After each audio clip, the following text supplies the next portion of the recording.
nombre completo mío es María Trinidad Omaña de Paredes. Estamos en Caño Tigre. Estamos en Caño Tigre en una esplendorosa tarde cálida del mes de diciembre, hoy ya a 12 de diciembre de 2024, y estoy en la casa, estoy en el kilómetro 7.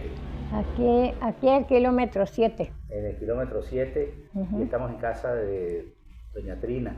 María Vamos a conversar con ella, María. porque es la historia de Caño Tigre en los últimos 90 años. Vamos a conversar con ella. Doña Trina, ¿cuál es el nombre completo? María Trinidad Omaña de Paredes. ¿En qué año nació? En el 34, 14 de mayo de 1934. De 1934. ¿Cómo se llamaban sus padres? Antonio Ignacio Omaña y Gregoria Márquez de Omaña.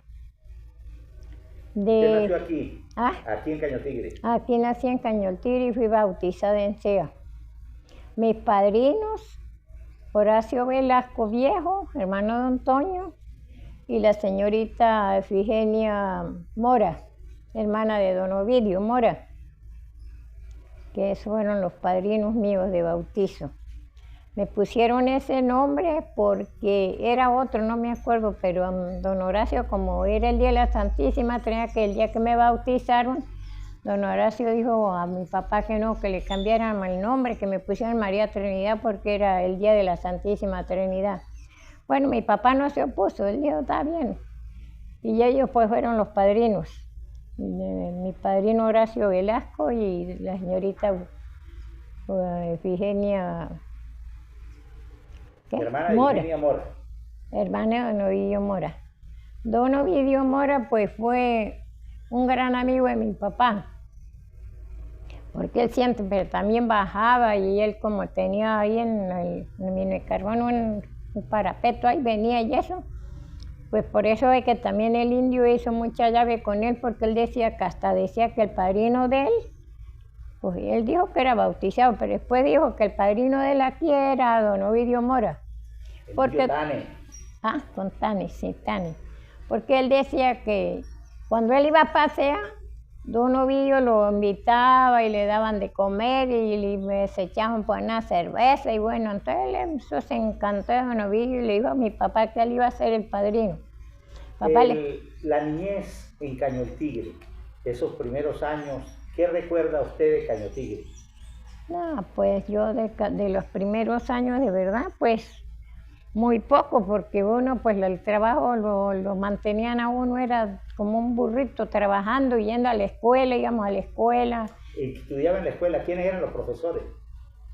Los primeros fueron esos que le nombré, pero cuando ya nosotros empezamos a estudiar, los primeros yo no estuve cuando eso. ¿Pero cómo se llamaban esos primeros? Pues Norato Márquez y Arcilia, ¿qué? Arcilia, no sé, Quintero, no sé qué era ella, que era del Amparo también. Después sí vino una señora que era familia de la esposa del finado Julio, ¿qué era él? Julio Perniano, Julio Rosales. Bueno, y después vino otra, esa no me acuerdo yo. Carmen Salas también nos dio clase. Carmen Salas, que ya está muerta también, alma bendita. La señorita Aurora. ¿Usted estudió hasta tercer grado? Sí, hasta tercer grado, porque ya ahí no daban más clases ni nada. ¿Dónde era la escuela? ¿Dónde era la escuela? La escuela estaba poco más o menos ahorita, le digo, por el lado donde está la misma escuela que hay, aquí en Caño Tigre, ¿verdad? Pero en ese tiempo, pues como la escuela estaba como más para allá, porque con lo que ya pasó el trazo de la carretera, dejaron ahí eso y entonces hicieron la casa de la escuela, que a la señorita Aide Baldonado fue la que empezó con la cosa de que hacer unos galpones, más que fuera para que hubiera más aulas para poder meter más niños. Y ella siguió ahí con su lucha y bueno, y le ayudaron y sí se pudo lograr eso y hacer unos galpones más grandes. Los recuerdos de las personas de acá de Cañotigre, ¿quiénes eran los que vivían aquí? Los primeros fundadores. Sí, los que hablaban. Los primeros fundadores fueron los papás de Miguel Molina, ¿cómo se llama? Es que no me acuerdo el nombre ahorita. De verdad, yo estoy muy desmemorizada ya. Este era, ¿cómo era? Ay, no me acuerdo. Doña Esposorio sí sé que era la esposa, pero no me acuerdo cómo se llamaba. ¿Los abuelos de él? De Miguel Molina. ¿Los abuelos de Miguel Molina? ¿O los papás? No, los abuelos, porque los papás de Miguel Molina es Cruz Molina. Los papás de Miguel Molina es Cruz Molina. Con la finada Angelina Contreras. Esos son los papás de ellos, de Miguel, de Francisco y los que están por allá. Ajá, y después Candelario Carrero, que él era de Chiguará. Candelario Carrero, el papá el esposo de la señora, esa también nos dio clase aquí, pero a mí no, ya no me dio ella. La señora, ¿cómo es que se llama ella? La que está ahí en toda la esquina donde era el terminal viejo. Lourdes Salas. Lourdes Salas, ajá. Y Candelario también es pero los papás de Candelario Carrero, se llamaba Candelario, también ya era de Chiguará. Él vivía en Chiguará y de entonces cuando mi papá se hizo dueño a eso, que compró de ahí de Minecarbón hasta abajo, hasta el Mesa Escalante, y él empezó a venderle a la gente. Por ahí llegó don Candelario, le vendía por cuadras, que decían que era 40 metros una cuadra, por ahí hacían. Le vendiera por cuadras. Le vendió a Rosario Mora, que también llegó a Felisario. Ahí sí no me acuerdo ya el apellido del señor Felisario. No me acuerdo. Felisario era otro de los que ya estaban ahí, que llegaron también y empezaron a fundar ranchos ahí. El señor Gabriel, el que le dije del Indio, también llegó y hizo una casita por ahí. Manuel Méndez, don Manuel Méndez, doña Adela, que eran los de esa casa. Don Rosario y la señora, no me acuerdo cómo se llamaba ella. Bueno, y después, pues, seguimos ahí. La papá siguió vendiéndole a la gente por ahí, de a poquito, y se nos fuimos quedando, como quien dice, con la parte de allá. Pero cuando eso, pues, no era montaña todo, de aquí hasta la borda, ¿verdad? Porque el camino era por Santa Lucía hasta Sea. Por el orillo del exacto. Aquí en la meseta del río. Ajá. Ahí se llama Camino Viejo ahora porque eso le pusieron ese nombre. Pero uno pasaba por todo el frente de la casa que habían fundado mi padre. Bueno, papá fue el que les ayudó a los Adrianes en los primeros tiempos a hacer esa finca. Y entonces ahí, por ahí se pasaba y subía uno a Tres Esquinas.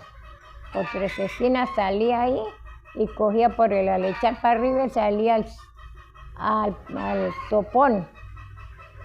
Por San José. Ajá. Después si cruzaba uno ahí, pasaba por la quebrada y salía donde estaba el señor Jesús Manuel Guerrero, que mantenían una broma y una caballeriza para la gente que subía con bestias. Él les daba permiso para que las amarraran ahí mientras que la gente hacía el mercado y bueno, y se venía. Eso también era por ahí. Llegaba uno a la quebrada y cruzaba allá donde el señor Jesús Guerrero. Y de ahí sí, bueno, la gente iba a misa y nosotros por lo menos íbamos a misa a pie. ¿Cuánto más o menos tardaban? Como uno poco a poco echaba como hora y pico, 1 hora 20 minutos, porque uno a pie no le rendía mucho. Y cuando estaba lluvioso menos, porque hay esa quebradita que parece que no es mucha agua, que es la de más abajo de la entrada de los giros. Ajá. Esa quebrada echaba bastante agua, bastante, eso cuando lloviera un buen cárcamo de agua, más abajo otra que está ahí lo mismo. Entonces pues ya ya cuando ya empezaron los que hicieron el trazo de la carretera, pues más salía uno por ahí al topón, pero siempre con dificultades de todo, hasta que ya se hicieron el trazo de la carretera y bueno, vinieron haciendo la piqueta y después zumbaron por ahí un granzón y fueron acomodando. Cuando se murió Luis Omaña, no había carretera para carro así pequeño, ni nada, era como para 10, más nada. Porque cuando eso bajó el vino Audón Serpa, Audón, ¿qué es él? Paredes, el papá de los Paredes, que tiene una finca por allá para Caño Blanco abajo, para el 15 abajo.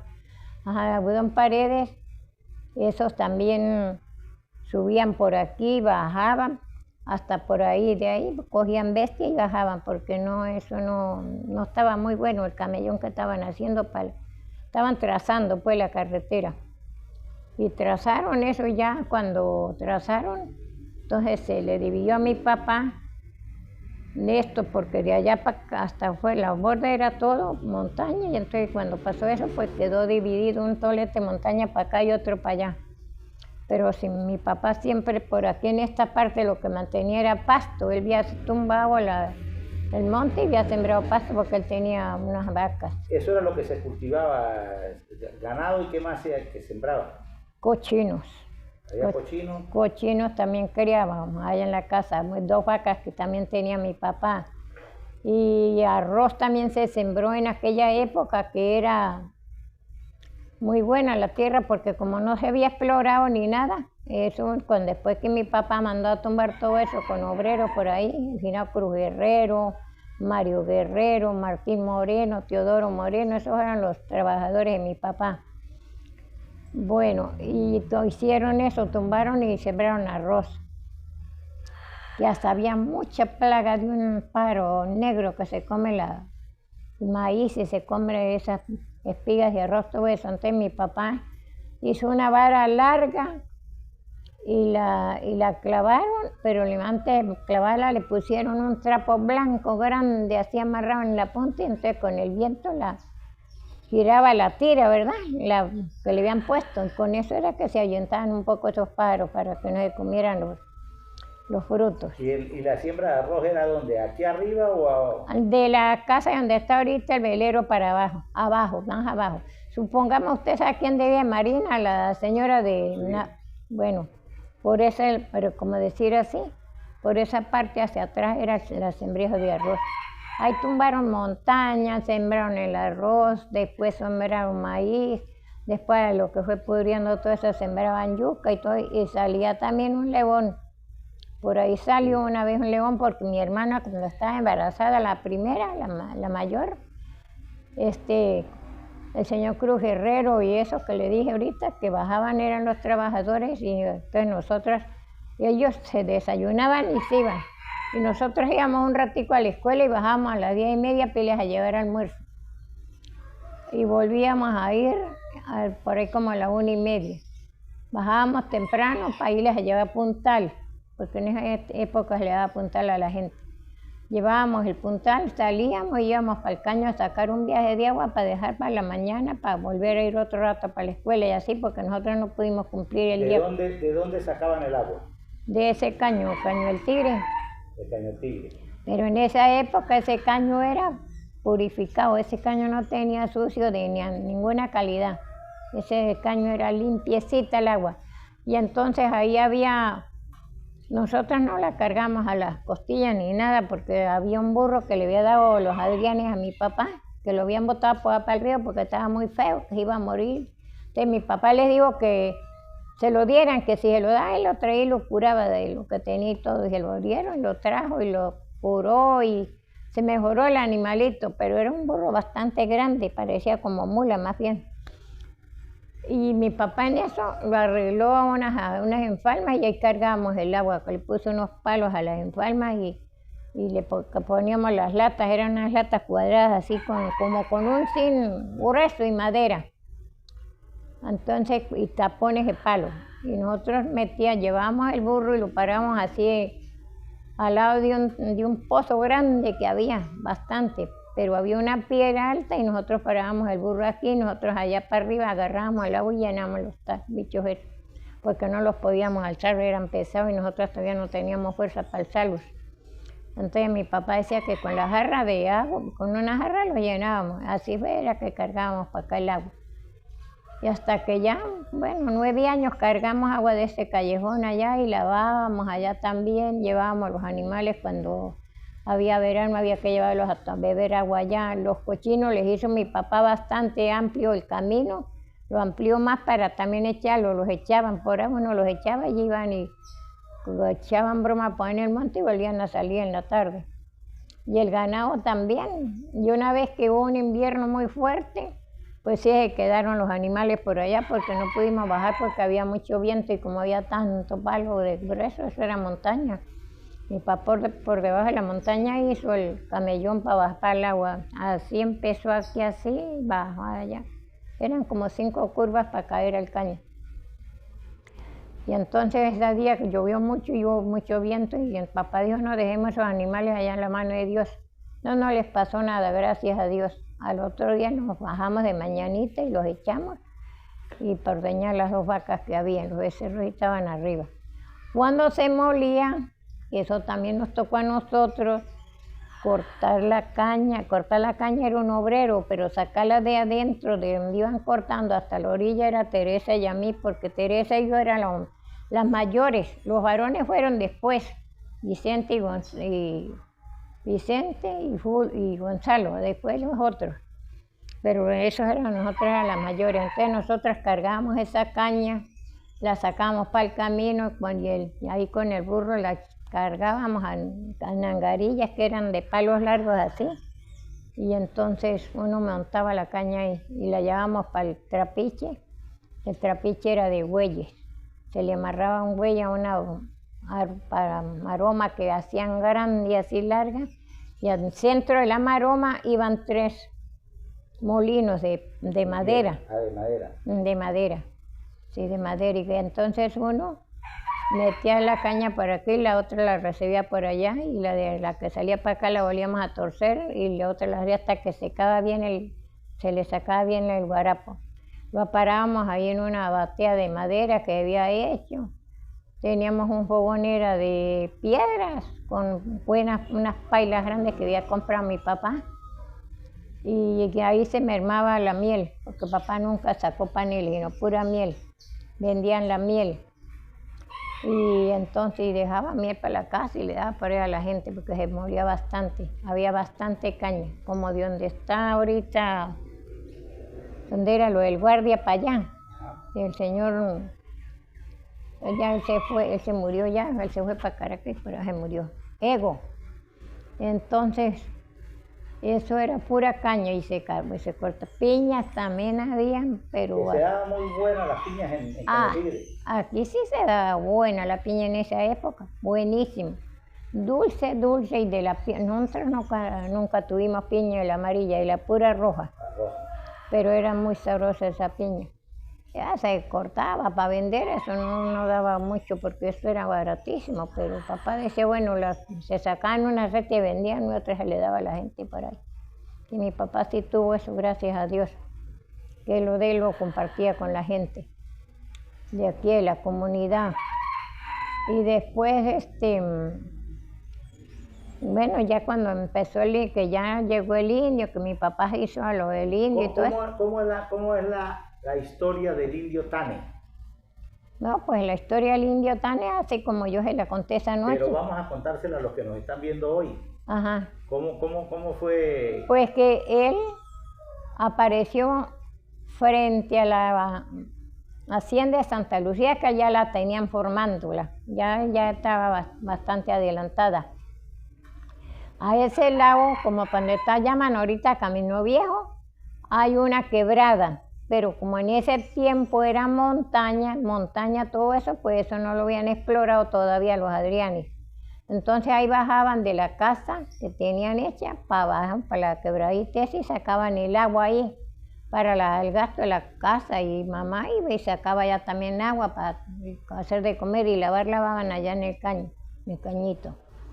Entonces allá fue cuando Permitivo y Luis eran los que siempre vivían más allá con mamá y papá, porque papá no salía sino los sábados y regresaba los domingos.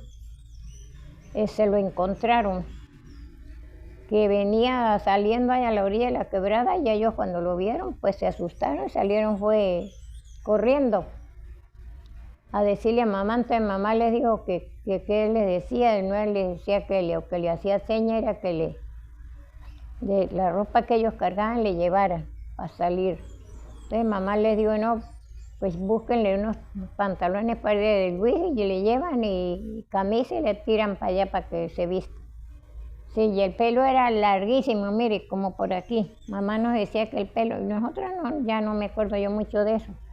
Pero sí, mamá decía que el pelo lo traía largo. Pero al final Permitivo Ramírez, él le cortó el pelo. Él peluqueaba y entonces le cortó el pelo también. Y después sí, fue cuando se huyó de ahí, como a las 2 noches, fue que se huyó de allá y se vino por el camino para arriba y llegó allá donde el señor ese que le dije que se había encaramado en el sahuerado, y él lo agarró allá.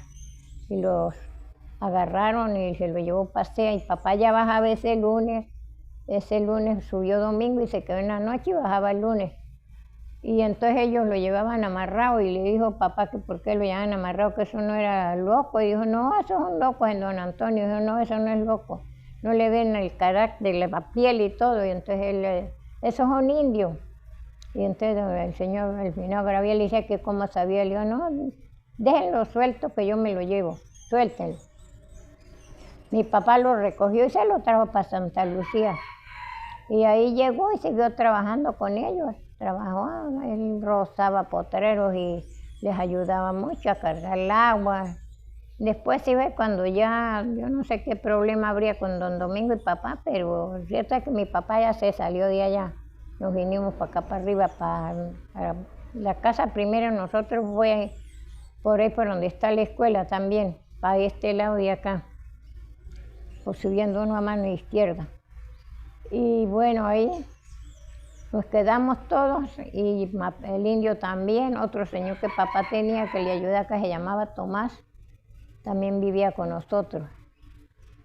Y los otros, y Inés Rondón, que también vivió aquí en Cañoltire, que es el fundador de esa casota grande que hicieron ahora, allá de la escuela para arriba. Ajá. Pero eso, cuando eso era una casa ahí bonita, una casa grande, y entonces esta gente que compró, pues dañaron todo eso y hicieron ese casarón.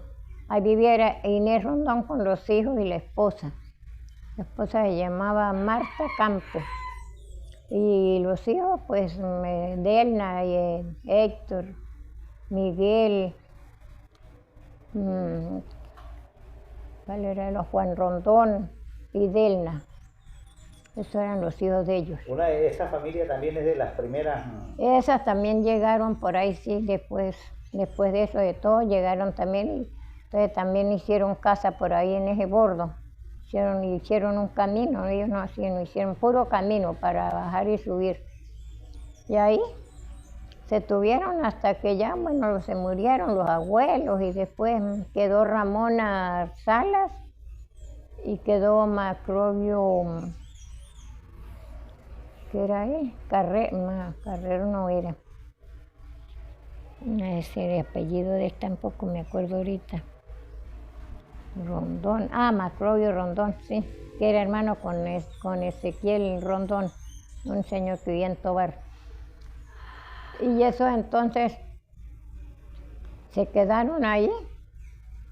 Esos fueron los últimos que quedaron en esa casa de don Inés, doña Ramona, porque era hija en el primer matrimonio de doña Marta. Ella se había casado con otro señor por todo, quedó viuda, pero no le quedó sino la señora Ramona Salas. Ella era Marta Salas de Rondón. Y entonces después ahí, cuando se casó ella con Macroyo, se quedaron en esa casa hasta que ya ellos enfermaron y los bajó las sobrinas que viven ahí donde está Carmen Márquez, la hija del finado Rafael Pernía. Carmen Márquez no es ella, yo creo que ella es Pernía también, la mujer del portugués. ¿Ya no lo conoce el portugués? El que viven ahí enfrente de las Rondones. Aquí arriba. Llegó. Bueno. Eso. ¿Ya estaba el indio Tani aquí? Sí, ya, claro. ¿Y cuánto tiempo se estuvo el indio Tani con ustedes? Uy, no, el indio Tani estuvo más yo creo que estuvo más de 20 años con nosotros, porque estábamos nosotras pequeñas y ya estaba con nosotros. Papá ya lo había recogido y lo tenía en la casa.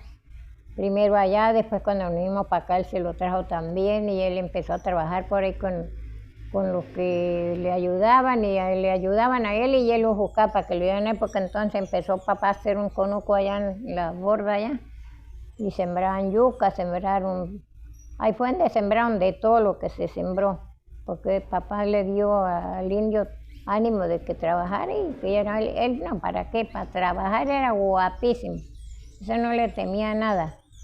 Él tumbaba palos, él picaba leña, cargaba yuca, arrancaba, llevaba para la casa.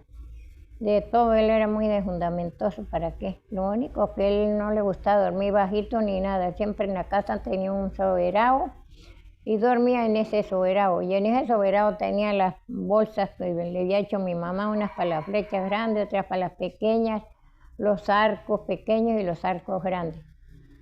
Eso se quedó ahí, nadie le puso curia siquiera de haber uno guardado algo para tener recuerdo, porque esa macana de lo que él hacía esos arcos, eso no se pudría así nomás. Y entonces y les ponía el curricán así, les hacía un piquete así aquí, que le quedara hondo, a la que sacaba las tiras, y eso que después le seguía sacando y a lo que le amarraba el curricón de aquí a allá y a lo que le estiraba la bicha doblaba. Quedaba finita la varilla y quedó. Doblaba ahí. Bueno, y entonces pues después sí, ya cuando se lo llevó el otro indio por allá, pues se enfermó y fue cuando ya vino y no duró más, duraría como un año más, después de eso no duró más. Después que se fue. Después que se lo llevaron, porque allá lo fregaron mucho trabajando, lo trabajaron demasiado, ese señor trabajaba mucho, allá él decía que lo habían fregado mucho, cargando horcones, sembrando horcones para pasto y limpiando potreros, en eso fue lo que lo tuvo el señor, hasta que mi papá pues se volvió a dar de cuenta que estaba por ahí, lo mandó a buscar, pero ya venía muy enfermo, con todo el trabajo que habían pasado.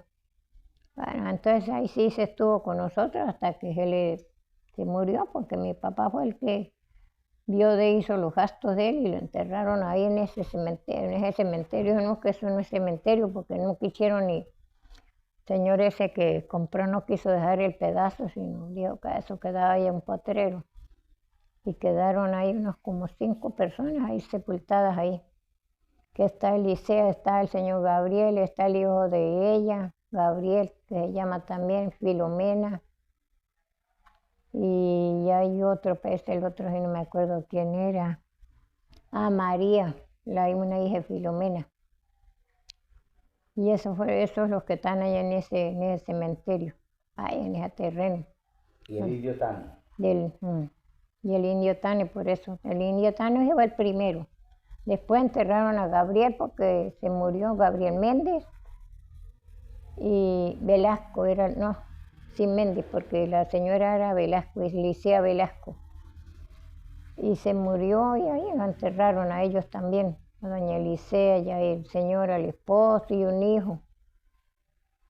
Y así, sucesivamente fue pasando todo Y también el indio, hay una historia con él que mi papá, después que ya no volvieron a trabajar más la caña ni nada por el problema que era muy fuerte para uno el trabajo, estar sacando esa caña para el trapiche y ya no sé, mi papá dijo que era mejor comprarle la miel al finado ese que le nombré primero, Rosario Mora, que ellos vendían también, pero ellos sí tenían trapiche de hierro, de eso de motor, y sacaban bastante miel también y hacían panela, pero mi papá les compraba era las pimpinas de miel. Entonces un día mi papá estaba muchísimo enfermo, para que le dio un ataque de riñones que hubo que arreglar una cama y hacerle una broma ahí para que ahí hacía todo porque no podía ni sentarse ni nada. Bueno, y mi papá le había dicho al indio que fuera a buscar la miel arriba de don Ginao Rosario. Y bajaba a Maule Ramírez, Maule Gómez, hermano de doña Luisa Gómez, de mujer de Finao Jovito. Ajá. Y el señor Maule, siempre él subía a paseo y nunca bajaba bueno y sano. Lo volaban en esa mula, borracho y de todo. Entonces, esa tarde fue un domingo. Mi papá le había hecho una pieza así afuera de la casa para la parte de abajo al indio para que durmiera allá. Y nosotros dormíamos todos pelados acá. Y cuando él se fue a buscar, agarró la pimpina y se fue con un costal y se le echó, el hombre se fue. Cuando subía a buscar la miel en don Rosario, bajaba el finado ese, Maule Gómez, y bajaba una escopeta. Y lo agarraba con la culata de la escopeta, le daba para que regresara, y el que iba a buscar la miel que no, que regresaba, que con la culata de la escopeta lo fue atacando y lo hizo regresar. Ay, cuando llegó a esa casa, Setane. Entonces el señor Maule, claro, él ni que eso sí, ni para imaginarse la que se iba a llevar. De así él era un corredorcito y mi papá estaba en la salita aquí, como decir así, acostado y él con la mula dentro casi, la mitad de la mula casi en la salita, hablándole a papá y le dijo que el indio se había bajado y le dijo, ¿cómo que bajó? Yo lo mandé a buscar miel y dijo, no, yo lo hice regresar. Ay, cuando lo vi papá que venía con la lanza, traía una lanza ya con el arco y todo y para dispararlo. Cuando papá lo vio le pegó el grito, pero él a mi papá le hacía caso. Le pegó el grito, ¡cuidado! Entonces, eso se Maule se le fue esa rascapa al carajo, eso se quedó sano con el susto que se llevó. Entonces mamá también salió y le dijo que no, que eso no se hacía, que eso era que el borracho había hecho eso. Dijo que no, porque él venía que mudaba colores ese hombre de la rabia que traía porque lo bajó a punta y culata hasta la casa ahí por ahí cerca. Y llegó y él no pasó para adentro ni nada, pasó fue para el cuarto donde dormía y arregló esa flecha. Y si no ha sido por mi papá que estaba alerta, lo hubiera matado ahí, porque eso él no le paraba bolas a eso, es lo que dispara. Cuéntenos lo de la cruz del Algarrobo. La cruz es esta de que había ahí, que se la tumbó el finado, ese árbol lo tumbó fue el finado Pedro León. Pedro León fue, sí. Ese era un palo que había muy grande ahí, que era un algarrobo, ¿verdad? Y vinieron unos misioneros, eso sí, no me acuerdo yo qué fecha, pero nosotras estábamos muy pequeñas todavía. Y vinieron y le hicieron una cruz al algarrobo. Le esconcharon y le sacaron completamente la cruz así. Entonces ellos dijeron que había que venerarla porque esa cruz se iba a hacer ahí para que la veneraran, que como aquí no había ni iglesia, no había nada, y entonces la gente que era católica podía venerar esa cruz allá.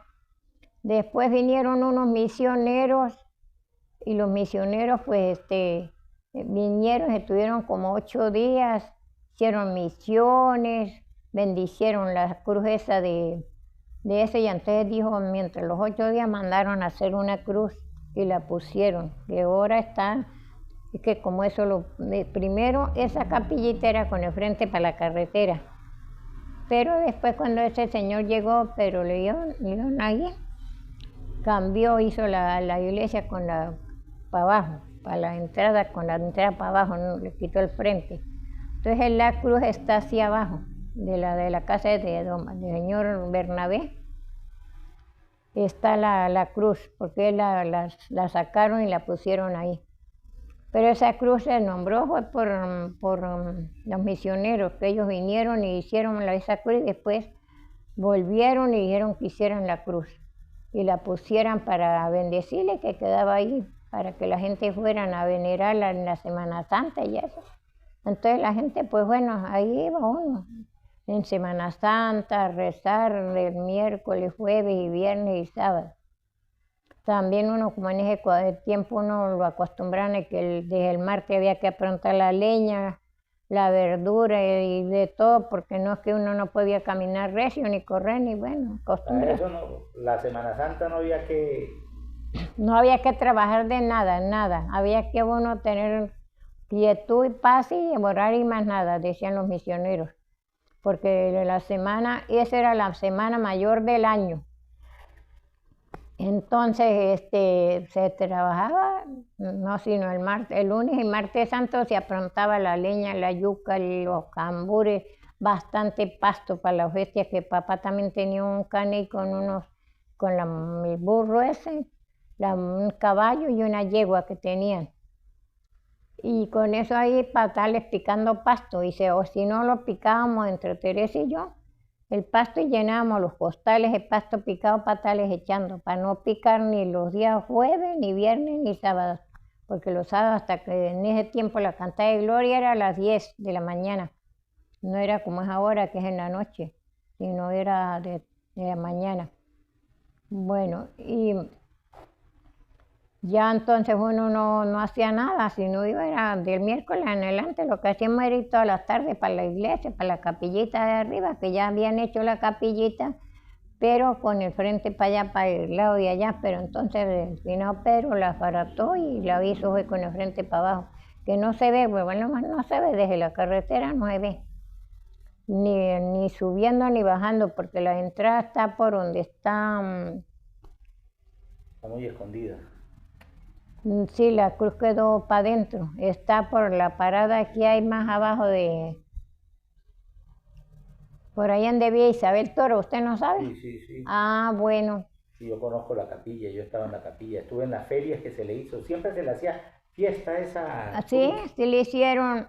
Eso fue porque aquí llegó un señor que se casó con una muchacha que era de aquí de Caño el Tigre de los Díaz, de finado Rafael Díaz. Se llamaba Jorge. Porque ella se murió también, la señora sí vive.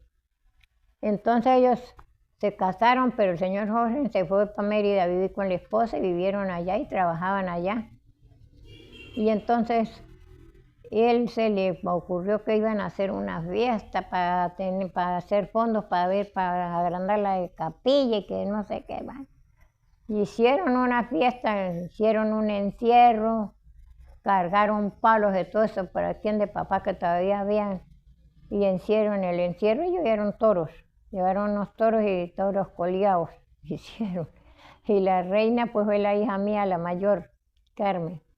Esa fue la que dijo el señor Jorge, que para que fuera la reina. Bueno, y toda la gente colaboró haciendo esa vaina ahí, bueno, hicieron eso y duró como 4 días la broma. Yo de verdad le digo sinceramente que no estuve porque yo en esa vez estaba en el hospital. Me dio un ataque muy fuerte y me llevaron y me dejaron como 5 días hospitalizada y entonces, bueno, pues yo salí, me vine y ya estaba finalizando eso. ¿Cómo hacían con el agua? ¿Iban a ir al caño? Al caño. ¿Y después con el acueducto, cuándo fue el primer acueducto? El acueducto sería cuando estuvo mandando el señor... el hermano de los Barrios, Jesús Ramón Barrios. Barrios Mora, el doctor Jesús Ramón Barrios Ajá, Mora. Ese fue el que donó los primeros tubos para que sacaran el agua de minicarbón. Ajá. Que Manuel Molina, el de allá del papá de Pedrito que tiene el bus, todavía ellos conservan esa agua. Porque ellos dicen que a veces no le entra agua de la que baja por aquí, de la normal, del acueducto, entonces tienen agüita de esa.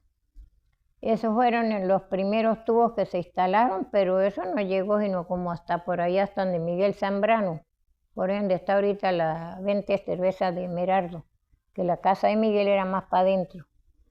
Por ahí, hasta por ahí alcanzó los tubos, porque por aquí no llegó nada. Aquí sí era verdad que nada. Entonces yo lo que hacía era que cuando ya estaba aquí, yo me vine para acá, yo viví en el 15 un poco de tiempo, como 3 años, viví en el 15 o 4, porque el esposo mío trabajaba por allá de visitador rural y yo me quedaba allá en el 15, alquilamos una casa con los niños. Y entonces el agüite esa no era sino hasta por ahí, más nada, no abarcaba mucho porque era muy poco, los tubos muy finos. Y el agua, el depósito para hacer lo que hicieron allá, pues no era tampoco un agua de mucha cantidad.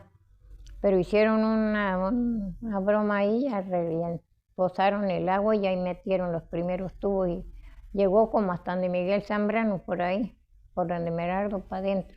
Y ahí no pasó para más ningún lado porque de aquí para abajo tampoco no había muchas casas. No, de aquí para abajo no había ni casas. La carretera, ¿cómo fue la llegada de la carretera? ¿Cómo fue eso? ¿Cómo recuerda usted? No, pues yo lo que recuerdo es que cuando dijeron que venía el trazo de la carretera, llegaron unos italianos, que fue los que sacaron, midieron, hicieron los trazos y empezaron a trazar desde allá, de abajo de la Y, por aquí. Unos decían que por allá para salir al 31, que por aquí, por ahí se tuvieron, creyeron que no, que los trazos había que echarlos era por aquí. Y los echaron aquí por la parte de, aquí donde estamos, porque esta parte era potreros, todo esto, donde yo estoy viviendo. De ahí para allá sí, también había unos potreros, pero ahí había café, papá tenía café, las piñas y la caña. Y entonces quedó dividido eso, la mitad para allá y la mitad para acá, de lo de mi papá. Y esos italianos llegaron, hicieron el trazo y empezaron a hacer con sus máquinas y todo lo que trajeron. Empezaron y hicieron las primeras tramos de carretera. Y rompieron esa broma allá arriba, que eso le metieron mucha dinamita y yo creo que eso es lo que quedó fue como falso. Porque veo que cuando medio llueve se vienen las piedras rodando, que son, uy, se venían unos señores barrancos más altos que esto, mire. Yo una vez pasé y me tocó que regresarme porque yo como subía a pie y bajaba a pie, pasé haciendo una diligencia y cuando en la tarde, o sea, vino un invierno y seguía abajo, no como pasaba ahí por esa altura y piedra y de todo. Bueno, y entonces siguió ahí hasta que sacaron la carretera hasta Sea. Me acuerdo yo, porque yo de verdad ya no me acuerdo de más nada, pero yo sé que esos italianos, lo que no... ¿Cómo se alumbraban? ¿Cómo se alumbraban antes? Ellos traían... ustedes? Nosotros, con lámparas de queroseno. ¿Con lámparas de queroseno? Ajá, se compraba queroseno y se hacían las lámparas de queroseno. Y con eso era que nos alumbraban en la noche. Mamá siempre... Venían unas lamparitas que las hacían de cobre. De cobre, usted sabe el cobre que es como amarillo así. Esas no eran peligrosas porque uno las llenaba de queroseno y ellas traían la tapita con un tubito así para arriba, entonces uno les metía la mecha, cortaba franelas y hacía las mechas y las torcía y se las metía a esas lámparas. Y con eso fue las primeras lámparas hasta que... Llegó la electricidad. Lámparas de gasolina.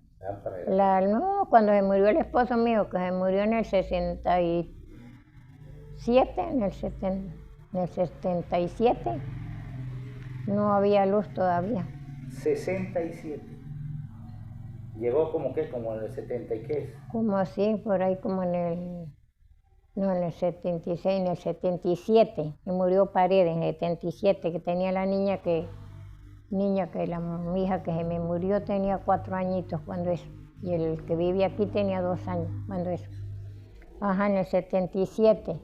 Y no había luz, que nosotros para el rezo de pared y todo eso tuvimos que buscar. Yo tenía una lámpara de gasolina que yo ya había comprado, pero buscamos otra para podernos alumbrar afuera y para acá para atrás, donde teníamos la cocina. Pues nosotros en ese tiempo no teníamos esto, teníamos la casa que ya la había hecho, pero no teníamos una cocina. Una broma que habíamos hecho por ahí con unas hojas de cine y ahí se cocinaba y todo. pero cocinábamos era con leña. Y nos alumbraban con las lámparas y lámparas de gasolina. Ya lo último eran lámparas, planchas, lo mismo, planchas de gasolina, para planchar. Porque uno... ¿Y neveras? Neveras de queroseno. Tuve yo la primera que tuve, de queroseno. Una que compró Paredes, alma bendita, era de queroseno. La cocina también tuve una después, que ya no... Me costaba ir a buscar leña por allá abajo, al potrero ese de la que era para atrás, que eso era de Paredes, o es todavía de los muchachos, eso yo, los muchachos tienen esas tierras ahí. Entonces eso, ya la leña eso me costaba más, pero entonces Paredes íbamos a comprar una cocina de queroseno, y eso venían las 4 hornillas y para acá traía una redonda, y las pimpinas eran así pequeñas, redondas, con tapa. Entonces tenía un resorte y uno las llenaba y las volteaba, y a lo que con ese resorte ellas iban bajando el gas. A medida que iba uno cocinando, bajaba el gas con el resortico ese. Cuando ya se terminaba el gas, pues uno le volvía a echar, y lo mismo era la nevera. Era un tanque grande, pero había que sacarlo, limpiarlo y volverlo a llenar de queroseno. Así fue la primera nevera que yo tuve, y en la cocina, con queroseno.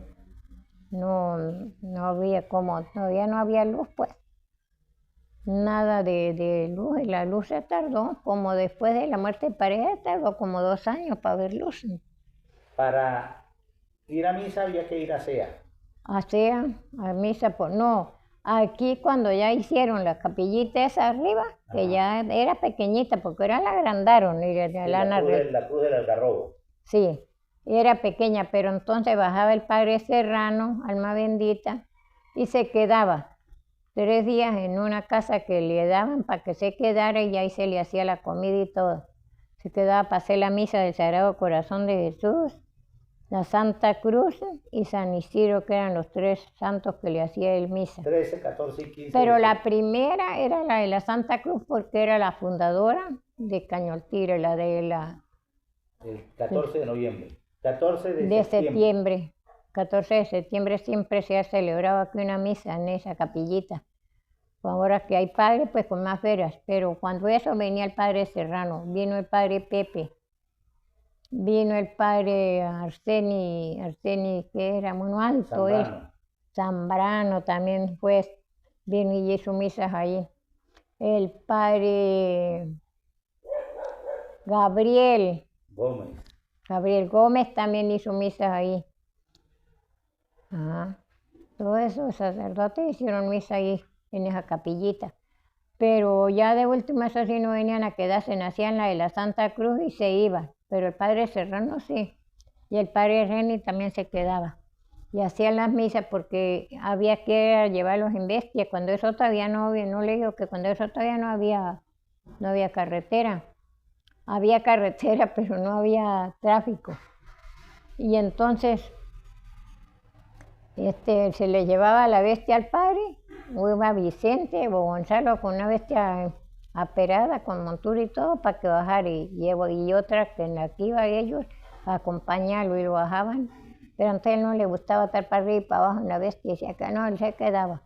Y el padre Serrano sí se quedaba tranquilo por ahí en una casa que hay ahorita frente de la casa y de la Santa Iglesia y la plaza. Los personajes de Cañotigre, ¿quiénes eran? ¿Cómo se llamaban? ¿Quiénes eran los personajes populares, los trabajadores, los dueños de la finca? ¿Cómo se llamaban? Bueno, lo mismo que yo le digo a Audón no, sino señores Santos, no era Santos, que el papá de los Molinas fueron los primeros trabajadores. El señor Felisario Carrero, el señor Inés Rondón, que esos eran los primeros trabajadores, Martín Moreno, señor Teodoro, esos eran los primeros trabajadores aquí, que ellos trabajaban para ganar el sustento de ellos, trabajaban en las demás parcelas. El que tenía más harto terreno, tenía más de limpiar, ellos le trabajaban a esa gente.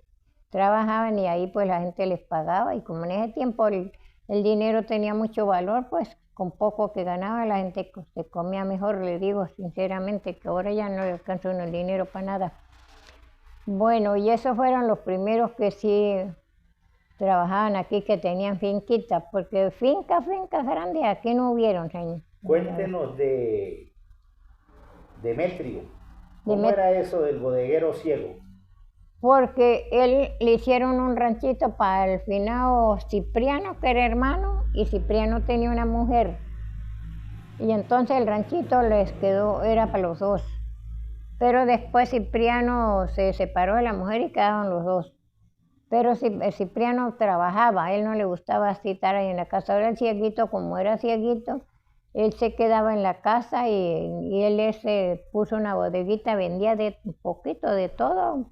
Vendía así varias chucherías, pan y arroz y fideos, de todo eso vendía él. Pero no por cantidad, él tenía de a poquito de todo.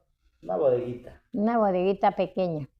Pero él era muy ágil para todo, porque la gente a veces llegaba para decirle que para comprarle, a ver, y le pasaban la plata y entonces él empezaba con el bolívar así.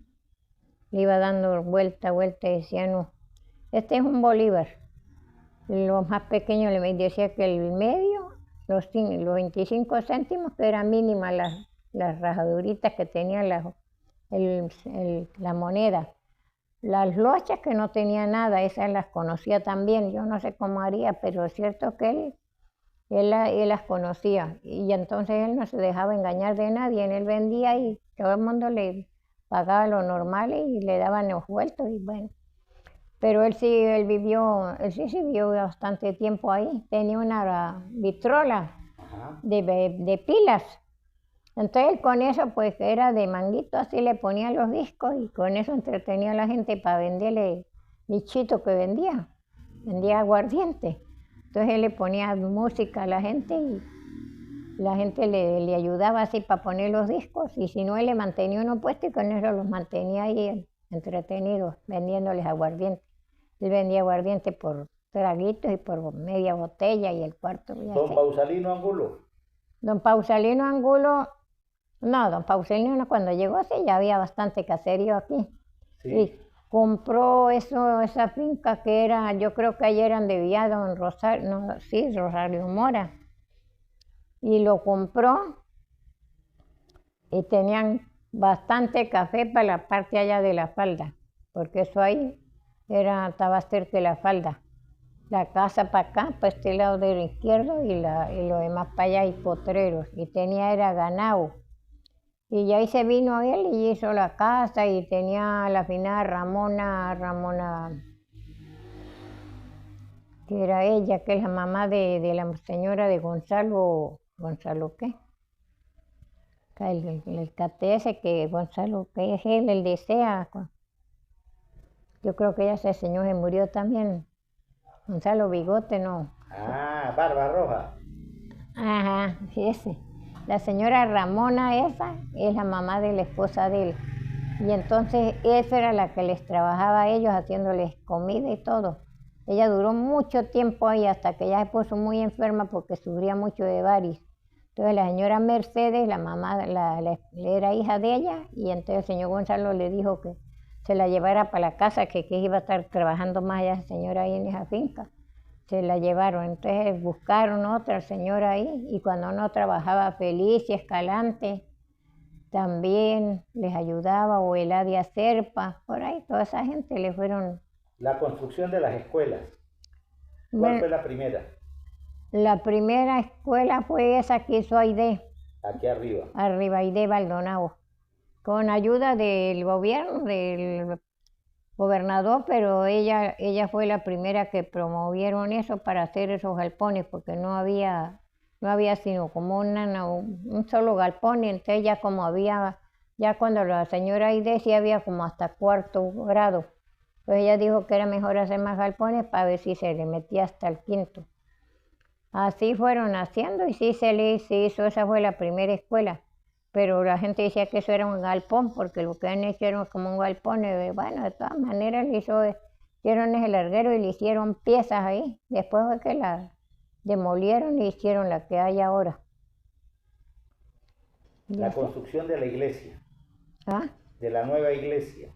De la nueva iglesia la hicieron buscaron un ingeniero, claro, y vino que eso está mal hecho, porque ahora ese piso por debajo se está se está hundiendo por la parte de abajo, donde va a estar la escalera para la casa parroquial. Bueno, esa la empezaron a hacer el finado Ezio Carrero. Ajá. Con otro señor de ese, no me acuerdo ese quién era. Y la gente de aquí de la comunidad que le ayudaron y empezaron a hacer la iglesia. Y bueno, duró un tiempo en puro piso como eso, como está allá afuera. Ahí se tuvo un tiempo así hasta que ya después el padre Gilas cuando llegó, que ese sí le metió apuro a eso, dijo que había que modificarla, que había que echarle los pisos, que bueno, nosotros íbamos y barríamos esos tierreros de esos pisos antes de echarle los pisos buenos. Y así duró yo creo que duró como 2 años esa iglesia, así 1 año y pico. Después sí, cuando llegó el padre Gilas, fue el que empezó a formar la mejora, la construcción, buscó con quien la construyera, la arreglara mejor, hicieran los pisos, hicieran las ventanas. Él hasta eliminó, el padre Gilas, padre Gilas, sí, porque le habían hecho muchas cosas arriba redondas, ¿no? Entonces dijo el padre que no, que eso, para que todo eso. Le dejaron 2 nada más. Bueno, para ventilación. Sí, de ventilación. Y las ventanas que le pusieron y eso, pues ya, bueno, ya quedaba mejor la ventilación ahí. Doña Trina, ¿cuántos hijos tuvo usted? 10. 10. ¿Cómo se llamaban? La mayor se llama María del Carmen. La segunda es Rafael. Después de Rafael vino Rosa, se llama Rafael, Carmen, Marina, la mujer que ella con moñito, que esa es hija mía también. La de Toño de Giacomo también es hija, María Trinidad, Neida y Angélica Coromoto. Son 8 hembras y 2 varones, José Eliazar y Rafael Antonio, que ese vive en Valencia. Y José Eliazar vivía aquí en esta casita al lado. Y ellos pues trabajan, Rafael trabaja en Valencia, por allá en una fábrica no es ni fábrica. Primero sí trabaja en una fábrica, ahora trabaja con un italiano que venden es pura comida. Están vendiendo puros artículos, pero comestibles pues. Él trabaja allá. Y José Eliazar sí tiene como 9 años, está trabajando en la empresa esa en los Andes, aquí en el Vigía, cuando Jesús vino para coger para Mérida. Ahí trabaja el hijo mío. Él estudió para computación, eso es lo que él trabaja. Entonces él es el que le lleva los controles a las promesas de la ferretería esa a los Andes. Ahí donde está la constructora esa, y ahí está la venta de pinturas, que también también viene él ahí y sube a la otra, porque él tiene que llevar control de todo eso. Y bueno, nosotras sí, profesora no está sino Neida, la que vive aquí conmigo, Marilsa. Marilsa también. Neida y Marilsa, son las profesoras. Bueno, estudiaron y graduaron en profesión. Está en castellano y la otra no me acuerdo qué es, la Neida, que ella también se jubiló porque la jubilaron por el problema del esposo, de la muerte del esposo. Ella se puso muy mal y entonces ella pidió la jubilación. Bueno, doña Trina, muchas gracias por habernos recibido. No, de nada, pues yo sé, ya que mire, yo me olvido muchas cosas, de verdad. Pero sí, eso poco más o menos, sí. Nosotros vivimos muy mártires aquí, porque uno no tenía, ¿verdad?, cómo salir al Vigía. Yo me casé y no había conocido el Vigía. Y al tiempo, cuando ya tenía 3 muchachos, era que fui una vez para el Vigía con una sobrina que vivía allá en el 15. Cuando yo estoy viviendo en el 15, entonces le dije a Paredes para irnos, vaya y conoce, pues sí. Para Mérida me costó para ir cuando la primera que me dejaron la pensioncita, que un día yo le dije, no, yo no puedo estar viniendo para acá a cobrar 500 bolívares, yo sé que es plata, pero para venir yo cada primero de mes a llevar esa platica y yo no, y eso era un frío en ese entonces que yo no me aguantaba. Entonces yo les pedí que me la cambiaran para el Vigía y me la pasaron ahí al Vigía. Pero eso a mí no me está saliendo la pensión de verdad como es, porque ahí hubo un problema, yo no sé qué pasaría.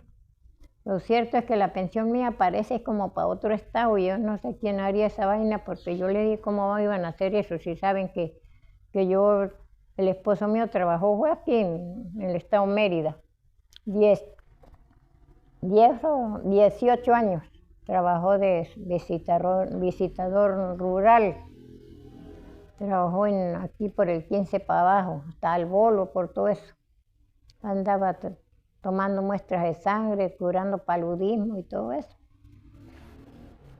Y ahí llevamos mucha rosca y todavía estoy sin saber cuánto iremos a llevar porque todavía no sabemos y ya tenemos el pasaporte listo. Cuando ya no, Dios nos lo arregle, ya no es más la broma. Aida, muchas gracias. De nada, disculpe usted porque yo sí es verdad que estoy que